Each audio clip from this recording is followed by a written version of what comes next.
आहे रटून मॅनेजमेंट आणि रटूनमध्ये stress management. तर दोन प्रकारचे ताण आहेत ऊसामध्ये. पुढे घ्या. तर याच्यामध्ये प्रामुख्याने रोग, कीड आणि तणांचा एक मोठा प्रश्न उपस्थित होतो. आणि म्हणजे ज्याला आपण बायोटिक ताण म्हणतो आणि अबायोटिक ताण ज्याला म्हणतो अजैविक ताण. आणि याच्यामध्ये प्रामुख्याने पाण्याचा ताण हा सगळ्यात मोठा ताण आहे. पुढे घ्या. आणि या ठिकाणी ज्या ठिकाणी पाण्याची कमतरता आहे, आता त्या ठिकाणी ऊसाचा खोडवा साधारणपणे 15 फेब्रुवारीपर्यंत ठेवला पाहिजे. पण परिस्थिती अशी उद्भवली की खोडवा तुटून जाता करता कदाचित एप्रिलसुद्धा उजाडतो. चालू वर्षी काही एवढा वेळ लागणार नाही, पण तरीसुद्धा ऊसाचा खोडवा ठेवत असताना एक ध्यानात ठेवलं पाहिजे की एप्रिल, मे आणि जून या 3 महिन्यामध्ये ऊसाला कांडी लागता कामा नये. कांडी लागण्याची जी वेळ आहे त्यावेळेला पाऊस सुरू झाला पाहिजे. मग तो खोडवा कधी ठेवायचा ह्या जरी शास्त्रीय तारखा जरी असल्या तरी याचा एक प्रयोग मी केलेला आहे शेतकऱ्याच्या शेतावर. सर असं आहे की पाबळमध्ये एक थिटेवाडी बंधारा आहे. खेड, आंबेगाव, जुन्नर, शिरूर तालुक्यातल्या मंडळींना माहीत असेल की एक थिटेवाडी बंधारा आहे. 2 वर्षापूर्वी या धरणामध्ये बिलकुल पाणी नव्हतं. आणि पाणी नसताना एका शेतकऱ्याचा ऊस होता, 12 एकर ऊस तुटून गेला होता. त्यांनी सांगितलं की सर हा ऊस तर हे शेत नांगरून टाकायला पाहिजे नियमाप्रमाणे, पण नांगरल्यानंतर मला दुसरं पीक घेता येणार नाही आणि खोडवा ठेवला तर खोडवा येणार नाही. मग अशा परिस्थितीत काय करायचं? तर त्याला नेमकं कळलं. विद्यापीठाचे डॉक्टर रासकर साहेब याच गावात पावळला आलेले आहेत, एका ठिकाणी दशक्रियेला आलेत. दशक्रियेच्या ठिकाणावरून त्यांनी मला उचललं आणि शेतामध्ये आणलं. असं आहे. तर मी म्हटलं हा ऊस आपल्याला जगवायचा आहे. मार्च, एप्रिल आणि जूनचा काय पहिला 15 असेल, 2.5-3 महिने हा ऊस जगवायचा आणि बिगर पाण्याचा जगवायचा आहे. आणि त्या ठिकाणी आम्ही सक्सेस झालो. तर त्या शेतकऱ्याला मी सांगितलं की अशा पद्धतीने जर गेला तर त्याच्यामध्ये प्रामुख्याने KCL आणि युरिया यांचा जो स्प्रे आहे साधारणपणे 2 ते 2.5% हा अल्टरनेट हा 15 दिवसांनी मी घ्यायला सांगितला. आपल्या शास्त्रामध्ये असं सांगितलंय की 90 दिवस, 105 दिवस आणि 120 दिवस हा लागवडीच्या ऊसामध्ये हा स्प्रे घेतला पाहिजे. पण खोडव्याच्या ऊसामध्ये आपल्याला खोडवा जगवायचा. या ठिकाणी त्याला मी एकच सांगितलं की खोडव्याचं पीक आपल्याला जगवायचं, वाढवायचं नाही. आणि त्याचा जो ऊस होता तो मार्चमध्ये तुटलेला होता. एप्रिलमध्ये फक्त त्याला दुंबारे फुटले होते आणि त्याला सांगितलं याच्या पुढे काय ऊस आपला वाढवायचा नाही, हा फक्त जगवायचा आहे. आणि त्याकरता हे अल्टरनेट स्प्रे घ्यायचे. त्याचप्रमाणे ऊसाचं जे सगळं काही जे पाचट होतं त्या 2 लाईनीच्या मध्ये त्याचं आच्छादन करायला सांगितलं. ही झाली थेरी. मी जरी शास्त्रज्ञ असलो तरी पण मी सुद्धा घाबरलो. अरे हे एवढ्या स्प्रेनी कुठं ऊस जगणार आहे का? मला थोडी शंकाच होती. आणि पुढे काय झालं, साधारणपणे जुलैमध्ये पाऊस पडला. त्या शेतकऱ्यांनी मला पहिला फोन केला की पहिला पाऊस झालाय, आजपर्यंत ऊस जगलेला आहे. आणि मग पुढे दर 2 महिन्यांनी मी तो ऊस पाहत गेलो. 12 एकर ऊस होता. त्या शेतकऱ्याला मी सांगितलं आपल्याला 35 टन एकरी ऊस मिळेल. पण ज्या वेळेला कारखान्याला ऊस तुटून गेला, भीमाशंकर कारखान्याला, तर एकरी 55 टन तो ऊस मिळाला. पण सांगायचं तात्पर्य असं की मी म्हटलं नुसत्या स्प्रेमुळे हा ऊस कसं काय एवढा येऊ शकतो, ही मला पण शंका. मग त्या शेतकऱ्याला त्याने मला आग्रह केला थोडंसं जेवण करून जा, आमची घरी दही भाकरी आहे, खा. आणि गेलो तर त्याच्याकडे 100 म्हशींचा गायांचा गोठा होता.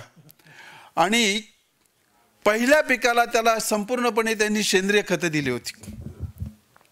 म्हणजे एवढ्या मोठ्या गाया, भरपूर शेणखत. आणि त्यामुळं हा रटून जो आहे त्याच्यासाठी पुन्हा तो सेंद्रिय खताचा जो रेसिड्यू आहे तो त्या ठिकाणी शिल्लक राहिला. आणि वॉटर होल्डिंग कॅपॅसिटी जी आहे, पाणी धरून ठेवण्याची क्षमता त्या ठिकाणी राहिली. त्या ठिकाणचा जमिनीचा प्रकार जो होता तर मध्यम खोलीची जमीन होती, काळी जमीन नव्हती. त्या ठिकाणी त्या जमिनीला शेवटपर्यंत क्रॅक पडले नाही.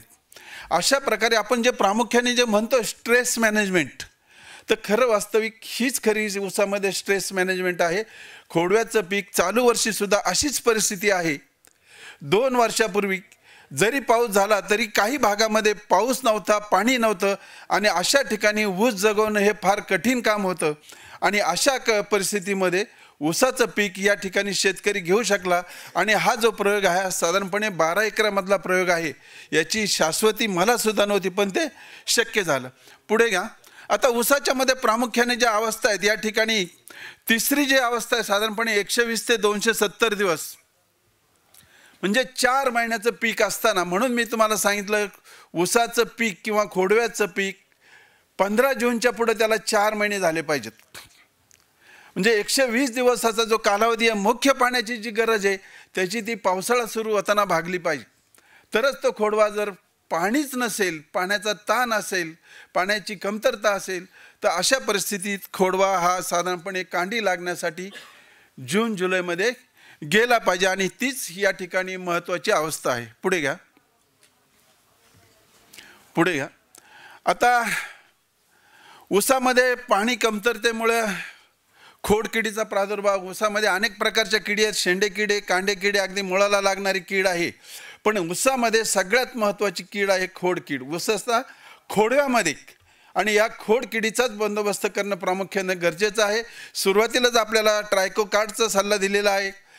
फेरोमोन ट्रॅप आहे, फेरोमोन ट्रॅपमध्ये तो जो लूर आहे तो खोडकिडीचाच पाहिजे. अर्ली शूट बोररचा तो लूर वापरला पाहिजे आणि तो वापरला तर मात्र या ठिकाणी हा खोडकिडीचा बंदोबस्त होतो. पुढे घ्या. आता ऊसाच्या पाणी कमतरता असल्यास कुठले पाण्याचे, आता बघा मगाशी मला वाटतं डॉक्टर निळकंठ मोरे यांनी सांगितलं की ऊसाचा 10,001 हा जो ऊसाचा वाण आहे तो खोडव्यासाठी 1 नंबरचा आहे, नक्कीच चांगला आहे, त्याला माझा विरोध नाही. पण तुमच्याकडे पाणीच नाही, पाण्याचा ताण आहे, अशा परिस्थितीत 10,000 घेऊ नका. कारण त्याची रूट सिस्टीम आहे ती अत्यंत वरती आहे. ह्या बाकीच्या ज्या व्हरायटी आहेत सगळ्या यांची रूट सिस्टीम जवळपास 1 मीटरपर्यंत 20% मुळं खाली जातात. त्याचे फोटोग्राफही माझ्याकडे आहेत. 10,000चा एक रूटचा सुद्धा फोटोग्राफ आहे. 10,001 खोडव्याच्या उत्पादनाला 1 नंबर आहे. पण आवर्षण प्रवरण जी काय परिस्थिती आहे ट्रेस मॅनेजमेंटमध्ये आहे त्याच्यामध्ये 10,001 ऊस हा टिकत नाही. तर त्याकरता आपल्याला मी ज्या व्हरायटी दिलेल्या आहेत 86-032 आहे, 265 आहे, 15-012 आहे, 13-007 आहे. अलीकडच्याच काळामध्ये आता एक काही प्रसारित होणारा वाण आहे त्याच्यामध्ये 15-006 आहे. हे सगळे वाण जे आहेत त्याची रूट सिस्टीम जवळपास 1 मीटरपेक्षा जास्त खोल जाते. आणि हे जे वाण आहेत पाण्याचा ताण सहन करू शकतात. पाण्याचा ताण सहन करणारे जे वाण आहेत त्याचाच खोडवा घेतला पाहिजे. 1 मिनिट खाली घ्या. या ठिकाणी मी दिलेलं आहे दर 3 आठवड्यांनी 2% म्युरेट ऑफ पोटॅश आणि 2% युरिया. आणि हेच फक्त फॉर्म्युला त्या शेतकऱ्यासाठी दिला. हे झालं थेअरी. मगर साहेबांच्या भाषेत ही थेअरी लागू होती का नाही माहीत नाही, पण त्या ठिकाणी मी एक विद्यार्थी म्हणूनच शेतकऱ्याला सल्ला दिला आणि तो लागू झाला. पण त्याच्यावर सुद्धा माझा विश्वास नव्हता. याने अजून काहीतरी टाकलं असेल तर ते शेणखत आदल्या पिकाला टाकलेलं होतं आणि त्यामुळं हे शक्य झालं. म्हणजे मला या ठिकाणी सांगायचं आहे खोडव्याचं पीक घेत असताना लागवडीच्या पिकांना सेंद्रिय खतं जर पुरेशी दिली असेल तर खोडव्याच्या पिकाला त्याचा निश्चित फायदा होतो. पुढे घ्या. आता केओलिनचं आता एक उदाहरण दिलं, मला वाटतं कुठल्या तरी कंपनीचे साहेब होते. पण मंडळी केओलिन मारताना त्यांनी एक गोष्ट सांगितलीच नाही, ती महत्त्वाची आहे. याच्या स्टिकरचा वापर केला पाहिजे. केओलिन जर नुसता फवारणी केली ते गळून जाईल, निष्ठून जाईल. कोण आहेत का साहेब ते? स्टिकरचं तुम्ही काम सांगितलं पाहिजे. हो, स्टिकर शिवाय केओलिनचा उपयोग नाही. ते कसं चिकटून बसणार तुमचं? नाही नाही असं नाही. कारण त्यातला मुख्य बरोबर आहे तर मुख्य वापर त्याच्यामध्ये केला पाहिजे तरच ते मात्र लागू होते. जवळपास 60 ते 80 मिली किंवा ग्रॅममध्ये सुद्धा ते उपलब्ध आहे. ते 60 ते 80 ग्रॅम प्रति लिटर पाण्यात याप्रमाणे त्याचा वापर केला पाहिजे. पुढे घ्या. हे बाकीच्या गोष्टी तुम्हाला माहीत आहेत. पाचटामुळे साधारणपणे पाण्याची पाळी 15 दिवसावरून 21 दिवसावर आपल्याला नेता येते.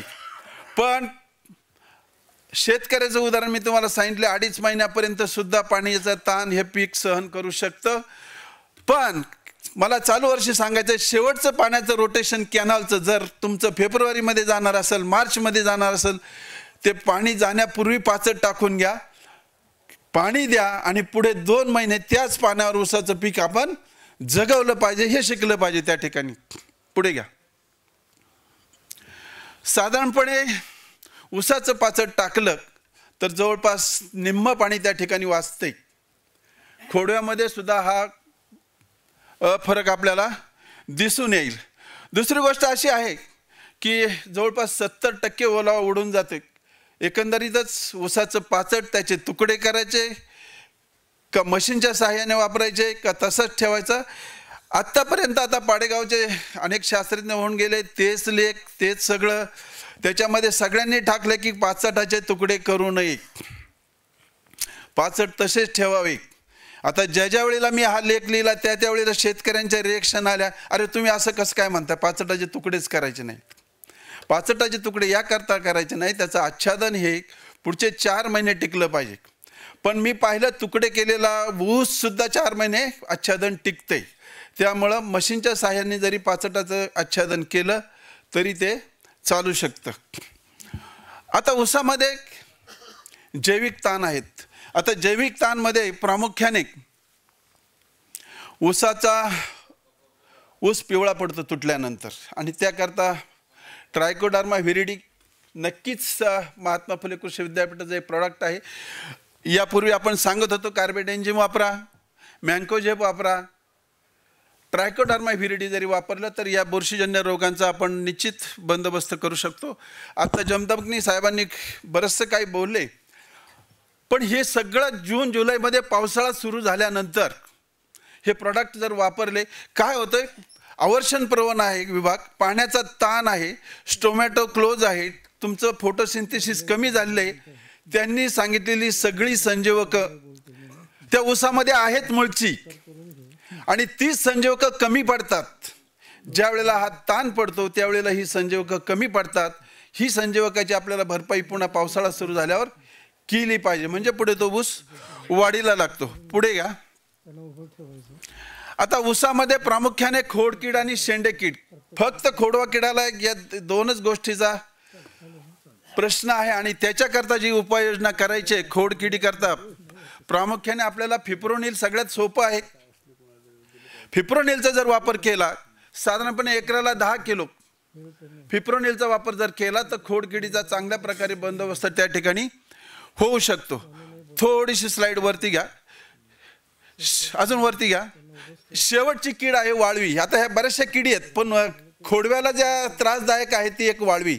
विशेषतः पश्चिम पट्ट्यामध्ये, महाराष्ट्रामध्ये सह्याद्रीच्या पट्ट्यामध्ये ज्या ठिकाणी ऊस लावला जातो त्या ठिकाणी ऊसामध्ये पाचट जर ठेवलं तर वाळवीचा प्रश्न उद्भवतो. परवा एका शेतकऱ्याला मागच्या आठवड्यात मी व्हिजिट दिली. चिंचवडे नावाचा शेतकरी एकरी 109 टन, पश्चिम पट्ट्यामध्ये उत्पादन निघत नाही, 25 टनाच्या पुढे उत्पादन निघत नाही, 109 टन ऊस काढला होता त्यांनी, पण त्यांनी पाचट जाळलं होतं. पण पाचट का जाळलं याचा अभ्यास केला तर त्यांनी मला प्रत्येक झाड नेऊन दाखवलं, आंब्याचं झाड नेऊन दाखवलं, ऊसाचं पीक नेऊन दाखवलं. सर पाचट ठेवलं तर याला वाळवी लागते, याच्यावर उपाय काय? आता पाचट ठेवला आणि ज्या ठिकाणी वाळवीचा प्रश्न आहे त्याच्यावर सोल्युशन एवढंच आहे की ऊसाच्या पिकाला भरपूर पाणी देणे, फ्लड इरिगेशननी पाणी देणे. पण आपला स्ट्रेस मॅनेजमेंट आहे, अवर्षण आहे, पाणी आणायचं कुठून? मग अशा परिस्थितीमध्ये त्या पट्ट्यामध्ये पाचट ठेवायचं नाही. आंतरमशागतीची जी कामं आहेत ती ट्रॅक्टरच्या साहाय्याने करायची. अन्यथा जर पाचट ठेवलं तर पाचटमध्ये आहे तो सुद्धा ऊस वाळवीमुळे जाऊ शकतो. वाळवी प्रामुख्याने वारुळाच्या माध्यमातून असते, वारुळ ती उद्ध्वस्त करायला पाहिजे, त्यातली मादेवान काढलं पाहिजे, हे प्रकार आहे. पण हे शेतकऱ्याला सांगण्यापेक्षा त्या पट्ट्यामध्ये वाळवीपासून जर पिकाचं संरक्षण करायचं असेल तर मात्र त्या ठिकाणी पाचट गोळा केलं पाहिजे. पुढे घ्या, पुढे घ्या. हा खोडकिडीचा प्रश्न आहे, हा एक आपल्याला खोडव्यामध्ये दिसतोय. पुढे घ्या. जर अशा प्रकारे जर ट्रॅप्स जर वापरले तर त्याचं कंट्रोल चांगल्या प्रकारे होतं. मुळाला सुद्धा कीड लागते, याचा सुद्धा आपल्याला प्रामुख्याने खोड्यामध्ये ह्या 2 किडी महत्त्वाच्या आहेत. पुढे घ्या. आता ऊसामध्ये खोडवा तुटल्यानंतर जो महत्त्वाचा प्रश्न आपल्याला जे दिसतंय, एकतर गवताळ वाढ दिसते आणि ऊस पिवळा पडलेला दिसतो. आता गवताळ वाढीसाठी उपाय आहे लागवडीच्या ऊसाला ट्रीटमेंट करणे. पण खोडवा झाला, खोडव्यात जर गवताळ वाढ झाली तर त्याची बेटं उपटून टाकणे. आता त्या बेटं उपटून टाकल्यानंतर दुसऱ्या नांग्या जरी तिथं भरल्या तर त्यालाही पण गवताळ वाढ होणार आहे. म्हणून ज्या क्षेत्रामध्ये 10% जास्त गवताळवाडीची बेटं आहेत त्या ठिकाणी खोडव्याचं पीक घ्यायचं नाही. हा त्याच्यावर एक थोडासा उपाय आहे. पुढे घ्या. ऊस पिवळा पडतो, ज्याला आपण केवडा म्हणतो. आता एक स्लाईड मग अशी जमदग्नी सरांनी पण दाखवली की प्रामुख्याने खोडव्याचा जो ऊस आहे तो पिवळा पडण्याचं प्रमाण मोठं आहे. आणि त्याच्यामध्ये मग फेरस सल्फेट आहे, मँगॅनीज सल्फेट आहे. साधारणपणे 2% स्प्रे जर आपण या ठिकाणी घेतला तर ऊसामधला हा जो केवडा आहे किंवा पिवळी पानं जे पडतात ते पिवळेपणी पडण्याचं प्रमाण जे आहे ते कमी करता येतं. किंवा सल्फरसुद्धा आपल्याकडे आहे. सल्फरसुद्धा हेक्टरी साधारणपणे 30 ते 40 किलो लागवडीच्या ऊसात जर सल्फर दिला तर पुढे काही प्रश्न उद्भवत नाही. विशेषतः याकरता लागणीच्या ऊसाचे सुद्धा आपल्याला माती परीक्षण जर केलं, त्याच्यामध्ये जर हे मायक्रोन्युट्रिएंटचं घटक कमी असतील तर त्यावेळेला ते ॲड केलेले बरे. अन्यथा मग खोडवा राखताना पुन्हा आपल्याला हे ॲड करावं लागेल. पुढे घ्या, पुढे घ्या, पुढे घ्या. आता हे काही पूर्ण सांगत नाही. पुढे घ्या. आता ऊसाची खोडव्याची जी एकूण पाण्याची गरज आहे साधारणपणे 2500 ml 250 हेक्टर सेंटीमीटर एवढं पाणी लागतं. म्हणजे 250 लाख लिटर ऊसाला पाणी लागतं. पावसाच्या माध्यमातून जर आपल्याला पाणी मिळालं, समजा 520 mm पाऊस जर झाला तर त्याच्या माध्यमातून साधारणपणे 70% त्याची जर इफेक्टिव्ह रेनफॉल जर आपण गृहीत धरला तर 364 mm एवढे पाण्याची गरज पावसाच्या माध्यमातून भागते.